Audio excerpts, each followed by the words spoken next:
Sa pagpapatuloy ng ating kwento sa loob ng academy, makikita natin si Omari na inililibot ni Dribble sa loob ng paaralan. Ang Overtime Academy ay kakaiba sa lahat ng paaralan sa buong mundo. Ito ay dahil lahat ng bagay sa paaralan ay umiikot sa basketball. Mula sa aming mga makabagong training rooms, mula sa aming mga klase na itinakda upang mapahusay ang iyong kaalaman sa basketball. Oo, mayroon din kaming mga normal na klase. Kailangan ito, pero kung mas magaling ka sa basketball, mas lalo kang magtatagumpay sa Overtime Academy. Halimbawa, masdan nyo, ang aming cafeteria, pagmamayabang ni Dribble. Natatandaan mo naman ang challenge na yan sa tryouts, di ba? Magsha-shoot ka sa loob ng 10 minuto. At bibigyan ka ng reward ng cafeteria, na nakadepende sa iyong performance. Huwag ka mag-alala, kahit mababa ang makuha mong score. Bibigyan ka pa rin ng may sestanyang pagkain na kailangan ng katawan mo. Hindi nga lang ganun kasarap. At napansin ni Omari ang isang player na nagsha-shoot ng basketball. 100% score. Akala ko si Jaden lang ang may perfect accuracy pagdating sa shooting, wika ni Omari. Bilasan nyo, gutom na ako. Sambit naman ng lalaki nang matapos ang shooting challenge. Hindi naman maitago ang pagkamangha ni Omari at ng iba kay Malik. Dahil sa tuwing kakain ito ay palaging masarap ang nakukuha niya araw-araw. Nakadepende sa magiging rankang mo ang benepisyong makukuha mo sa academy. Mas magandang dormitoryo, mas maayos na paliguan, at may mga gantimpalang pera din. At tulad ng sa tryouts, ang mga estudyante ay nagsusuot ng OUTI contacts na nagbibigay daan upang makipag-ugnayan sa teknolohiya ng aming academy. Makikita mo rin doon ang rankings. Astig, di ba? Ngayon, handa ka na bang makita kung saan ang magiging kwarto? Ngunit mukhang dismayado siya sa kanyang nakita. Para sa isang multi-billion na facility, masyadong maliit ang mga kama nyo. Wika ni Omari. Well, para sa'yo maliit yan. Kaya kung gusto mo ng mas magandang kwarto, kailangan mong umakyat ng rankang. Sagot naman ni Dribble. Siya nga pala, paano ba tong academy rankings? Good question. Gumagamit kami ng espesyal na algorithm upang kalkulahin ang isang numero na nagdadagdag o nagbabawas sa iyong halaga bilang isang manlalaro. Tinatawag namin itong athlete score.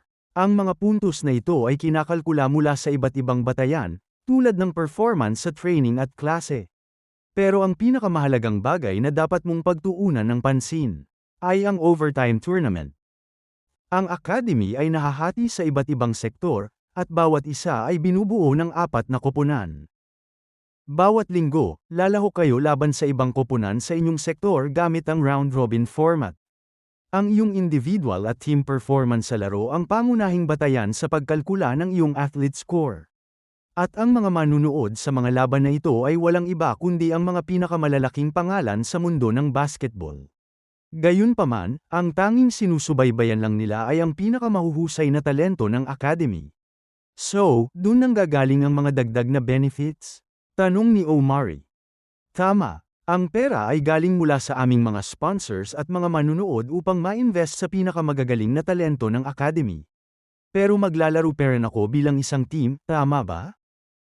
Oo, ang mga roommates mo ang iyong mga teammates. At pumasok na ang mga kasama ni Omari sa kwarto at laking gulat niya na sina Chan at Jaden Perrin ang teammates niya. Masayang-masaya naman si Chan na halos maiyak pa habang nakayakap kay Omari.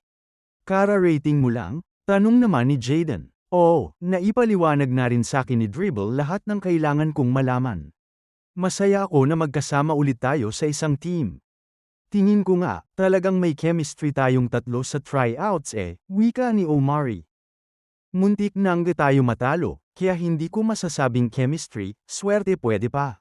Sagot naman ni Jaden. Sandali, nakilala nyo na ba ang iba pa nating teammate? Nakita ko kasi yung isang higuan na meron ng may-ari. Tanong ni Omari. Tungkol naman dyan, sambit naman ni Chan na tila nakilala na nila ang isa pa nilang teammate. Sabay biglang may pumasok sa kanilang kwarto at sinabing, isa na namang mahinang nilalang. Ang pang-apat pala nilang player ay walang iba kundi si Malik King. Welcome to my team, wika nito kay Omari na tila parang siya ang team captain. Team mo. Gulat na sinabi ni Omari habang sina Jaden at Chan ay parang hindi din sang-ayon. Bakit may problema ba? Tanong naman ni Malik. Malinaw na sinabi ng Academy na binibigyan ng reward ang mga nananalo. Habang ang natatalo naman ay pinapabalik sa kanilang mga high school teams. Kaya kung gusto mo dito umakyat ng ranking, gawin nyo lang ang sinasabi ko at dadalin ko kayo sa taas. Mayabang na sinabi ni Malik habang nakatayo sa harap ni Omari. Sandali lang, nasa iisa tayong team. Marami pa tayong oras na pagsasamahan kaya mas mabuti sigurong relax muna kayo. Sambit naman ni Chan sa kanila. Or pwede nyo itong ayusin sa loob ng court. Wika ng taong biglang pumasok ng kwarto. Tama naman si Malik, ang tanging mahalaga parent sa academy ay ang ability nyo na mag-perform.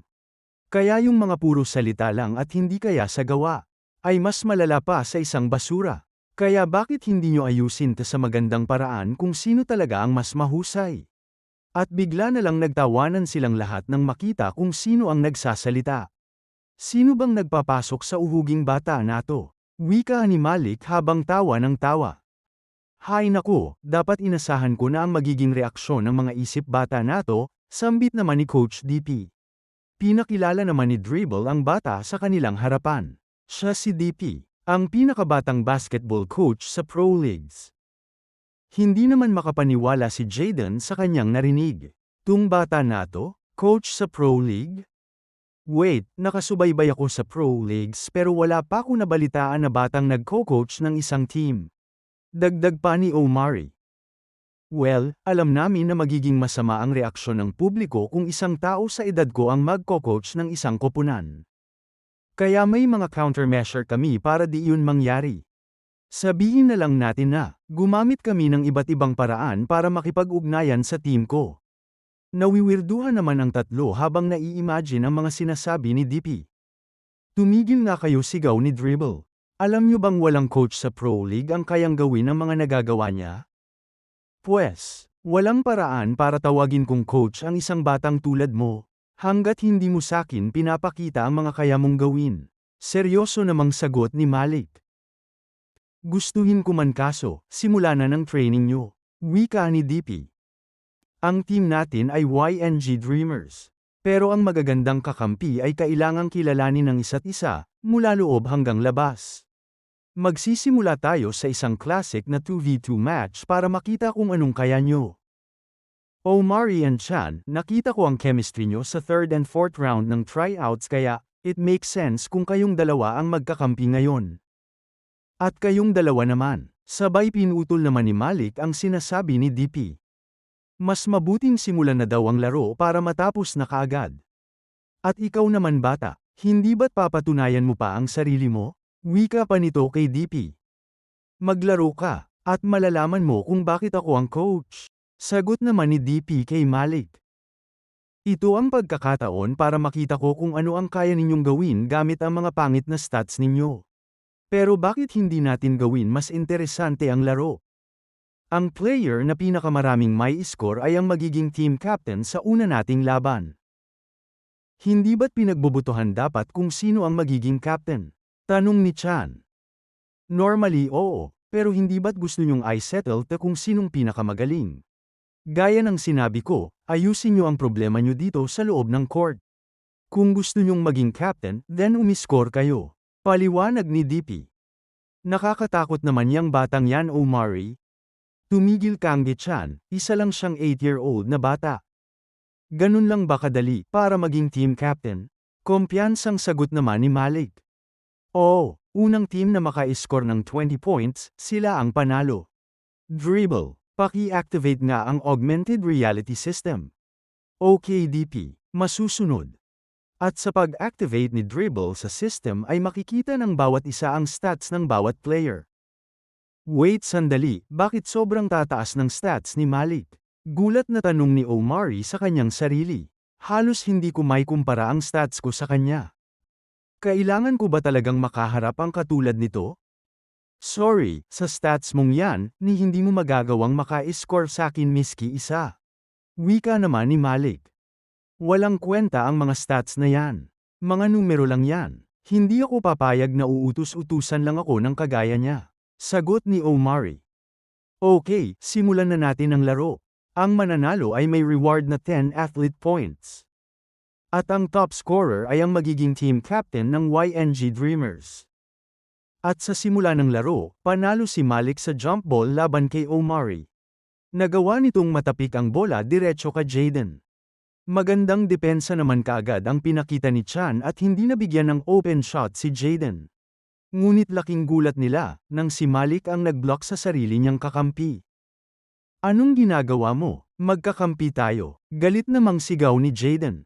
Nakangiti lang si Malik at mabilis na dinribol ang bola papunta sa basket. Ang gagawin mo lang ay ibigay sakin ang bola at ako nang bahala sa lahat.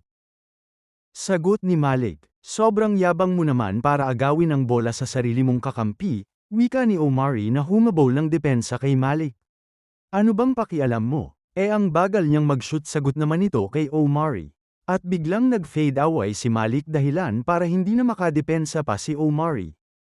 Walang puwang sa team ko. Ang mga kagaya niyong pabigat sa laro. Wika nito. Kasabay ng pag-shoot ng bola sa basket. Mayabang naman na naglakad si Malik matapos makashoot at dito ay nagsimula ng mainis si Omari. May napansin ka ba, coach? Tanong naman ni Dribble kay DP at sumagot naman ito ng oo.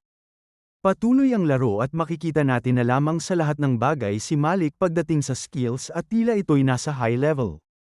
Nananatiling 0 ang score nila Omari at sa kabila naman ay score lahat ni Malik. Asar, ni hindi man lang natin magawang makasabay sa kanya. At kung iisipin, ang una pa naming nakalaban ay isang complete player. Sambit ni Omari sa kanyang sarili. Tinawag naman ni DP sila at sinabing, tandaan nyo, ang basketball ay isang mental at physical game. Kung gusto nyo manalo, dapat meron kayo nito pareho. Kailangan nyo ba ng advice mga bata? Hali kayo dito, wika nito kila Omari. At nagpatuloy ang laro. Mukhang binigyan pa kayo ng advice ng batang yun ah? Kahit anong gawin nyo, wala rin magbabago. Tignan na lang natin. Ang batang yun ay itinuro sakin ang susi para talunin ka. Sagot ni Omari. Ang score ay 12-0. Iniisip ba ng basura nato na makakahabol pa sila? Palagi kong pinapangarap na magkaroon ng kalaban na kagaya mo. Pero kahit na isa kang nakakabilib na player. Sa grupo na ito, alam kong ikaw ang magiging hadlang sa pagkapanalo ng team. Sabay nag-behind the back pass si Omari kay Chan na mabilis naman pumal up. Nasinabayan naman ni Jaden at Malik. Ngunit isa lang itong fake, at ito'y pasa para kay Omari, na ikinagulat ni Malik at mukhang ikinatuwa naman ni Jaden. Nakashoot din sa wakas sila Omari at ang score na ay 12-2. Tama nga ang sinabi ni Coach DP sa'yo. Gusto mo bang malaman ang sinabi niya sa amin? Madali kang ma-frustrate, wala Karen pakialam sa teammate mo. Kahit sa maliit na bagay ay mabilis kang mainis. Sa court isa kang time bomb na hinihintay lang na sumabog. Sa madaling salita, ang mental game mo ang pinakamahinang bagay sa'yo. Ang isang katulad mo ay hindi nababagay maging captain, kaya ako na ang bahala. This is my team, Malik. Samantala, bakit hindi mo sinasagot ang mga tawag ko? Tingin ko ilan sa mga server kailangan ng i-reset. Oh I see. Napansin mo din pala siya. Wika ni Gray sa isang babae. Balik naman tayo sa court kung saan mukhang napipiko na si Malik. Langia ka, dahil lang sa binigyan ka ng konting tips ng batang yun, feeling mo na kayang-kaya mo na ako. Humanda ka Omari, dudurugin kita dito. Sambit ni Malik nang biglang. Mukhang nakalimutan nyo na yata ako? Wika ni Jaden nang agawin niya ang bola mula sa kanya. Alangan naman na hayaan ko na lang kayong tatlo maglaro nang hindi ako kasali. Tila nang hina naman ang dalawa dahil madali lang nabawi ni Jaden ang score na pinaghirapan nilang mas hot. Well, nagpunta tayo dito para maglaro laban sa mas malalakas sa atin, di ba? Kaya kung gusto natin mas gumaling pa, hindi tayo pwedeng sumuko dito. Sagot ni Omari na parang lalong ginanahan. At sa pagtatapos ng laro sa score na 30-6, makikitang pagod na pagod sina Omari at Chan. Asar. Akala ko makakashoot pa tayo kahit mga ilang points pa. Actually, maganda ang kinalabasan ng laro kesa sa inaasahan ko. Wika ni DP. Bago kayo nagsimula, ang prediction ko ay matatapos ang laro sa score na 30-0. Ha, anong sinabi mo? Sigaw naman ng dalawa na hindi matanggap ang sinabi sa kanila. Nireview ko ang mga footage nung tryouts at pinagsama ko sa isang team ang mas mahusay ang mga pinakita, at sa kabila naman ang hindi. Pero dahil sa mabilis kayong naka-adapt sa laro dahil lang sa simpleng tip na binigay ko sa inyo. Nilagpasan nyo ang expectation ko. Ang laro ay hindi laging umaayon sa plano, kaya ang adaptability sa laro ay laging importante pagdating sa strategies. Si Malik, ni minsan hindi niya nagawang maka-adapt dahil wala pang player ang nagawang ma-challenge siya sa laro. At yun ay magbabago dito sa academy. Jaden, ikaw naman ay isang shooting prodigy, at dahil sa injury mo sa paa, kinailangan mong baguhin ang playing style mo. At umaasa parents sa mga kakampi sa mga sitwasyon na ang mga kalaban ay nakafocus para pigilan ka. Hindi ka naka-adapt sa mga sitwasyon na yon. At sa mga underdog naman, ikaw siya ng isa sa mga interesanteng player. Sa mga sandali ng matinding konsentrasyon, nakita kong may napakataas na pagtaas ng iyong mga pandama at doble ang taas at saklaw ng kaya mong depensahan. Pero hindi ito consistent, ang normal mong depensa ay parang kalahati lang ng ganung level. Baka naman nag-a-adjust ka lang sa bagong sitwasyon, o kaya naman isa lamang yung swerte. We'll see, kung kaya natin puwersahing buksan ulit ang mode mo na yon. At ang player na may pinakamababang skill pero pinakamataas pagdating sa adaptability sa laro. Ay ikaw Omari. Ano, pinakamababang skill? Wika ni Omari na hindi makapaniwala sa sinabi ni DP. Oo, sa lahat ng talent na nandito, ikaw ang pinakamababa. Marami na akong nakita na elementary player na mas malakas pa stamina kesa sayo. Ang shooting mo hindi consistent, mas lalo na pag crucial lang laro, at wala ka pa ang experience sa paglalaro sa isang team. Masasabi kong ang dribble ang skill mo ay magandang sandata, ngunit mas maraming mahuhusay dito sa academy. At para namang sinaksak si Omari sa mga sinabi ni DP.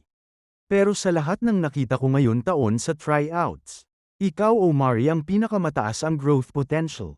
Kinakailangan mo lang ng sandaling oras para bumagay sa sitwasyon at maka-adapt ng naayon. Ipinapalagay ko na nakikita mo ang mga bagay na hindi kayang makita ng karamihan. Dribbling, shooting, passing, stamina. Lahat ng yan ay pwedeng maasa sa pamamagitan ng training. Pero ang kakayahang mag-adjust sa kahit anong sitwasyon, ang instinct na yan, hindi ko kayang ituro. Pero, batay sa assessment ngayong araw, binabawi ko ang sinabi ko kanina. Sa ngayon, walang sino sa inyo ang nababagay bilang isang captain. Tara, dama ko na tayo sa drills. Sandali lang, ikaw nabubuwit ka, sigaw ni Malik kay DP. Anong pinagsasabi mong, wala ni isa sa amin ang pwedeng maging captain? Nilampaso ko ang mga basurang gaya ng sinabi mo. Trust me, kung hahayaan kita maging team captain, unang buwan pa lang, expelled na ang team natin. Sagot naman ni DP. Hindi ako papayag na turuan lang ng batang yan, wika naman ni Malik habang paalis ng basketball court. Hayaan niyo siya, wika ni DP. Oras na makita niya ang mga halimaw dito sa academy. Mauunawaan niyang hindi siya pwedeng manatili kung anuman siya ngayon. Hindi mo pwedeng pilitin ang isang team na magbago para lang tumugma sa iyo. Kung gusto mong makasurvive dito sa academy, nasa kung gaano kakahanda magbago ang lahat. Napaisip naman si Omari tungkol sa sinabi ni DP na pagbabago. Itong bagong buhay ko sa academy ay sobrang iba pero medyo pamilyar. Sa wakas, parang lahat ng gusto ko ay nagsasama-sama sa iisang landas. Pero alam kong ang ganitong klase ng buhay ay pansamantala lamang kung hindi ko ito ipaglalaban. Gayunpaman, ang school na ito ang aking pinapangarap. Kaya wala na akong mahihiling pa. Siguro kailangan kong ikwento kila tita at Cassie kung ano ang mga nangyari sa akin ngayong araw. Hey, dapat mas maging maingat kayo. Sambit ni Omari nang bigla siyang mabangga ng isang grupo. Medyo nagulat naman siya nang makita niya na lahat sila ay nasa overtime system. Okay ka lang ba? Wika ng babae.